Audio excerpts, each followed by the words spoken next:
Juste à la limite de Valandro, il y avait une parcelle de vignes en appellation Bordeaux, puisqu'on est juste à la limite, et qui était à vendre. Et Jean-Luc m'a dit pourquoi pas, on ne savait pas faire du blanc.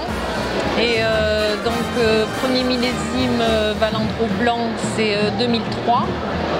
Jean-Luc a participé la première année et ensuite quand il a vu que c'était beaucoup plus compliqué de faire du blanc que du rouge, il m'a laissé le bébé.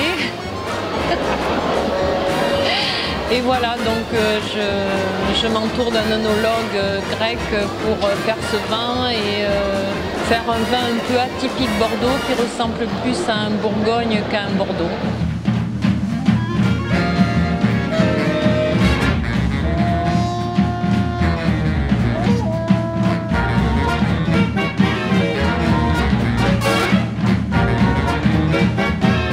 Des vignes qui sont sur du calcaire et donc c'est des vignes qui ont été plantées en 2000, donc maintenant qui ont de l'âge et le travail dans les vignes, même pour les vendanges, ça peut être 2 ou 3 passages suivant les années aux vendanges.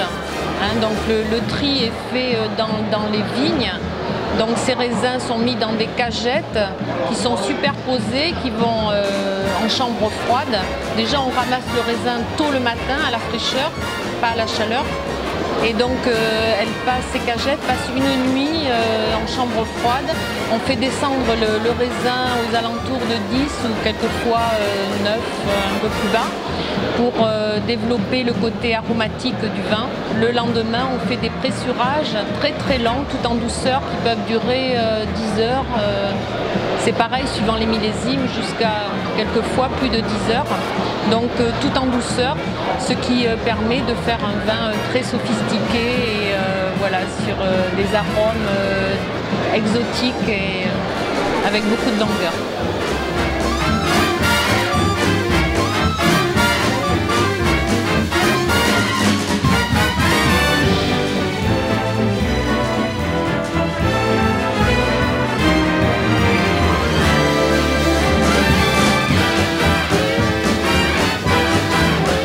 Ce vin était élevé dans des barriques neuves et des barriques d'un vin, spécialement préparé pour le blanc.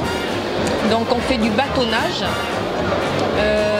Il n'y a pas de malo sur ce vin. Donc une toute petite production parce que Valandro blanc se fait sur 1 hectare avec du sémillon et du sauvignon blanc. Un petit peu de sauvignon gris depuis 97 qui donne un petit peu plus 2007 pardon, et qui donne un peu plus d'aromatique au vin. Les quantités c'est petit. Et les quantités c'est tout petit, c'est 3000 bouteilles de Valandro blanc et on fait aussi un deuxième vin qui s'appelle Virginie de Valandro.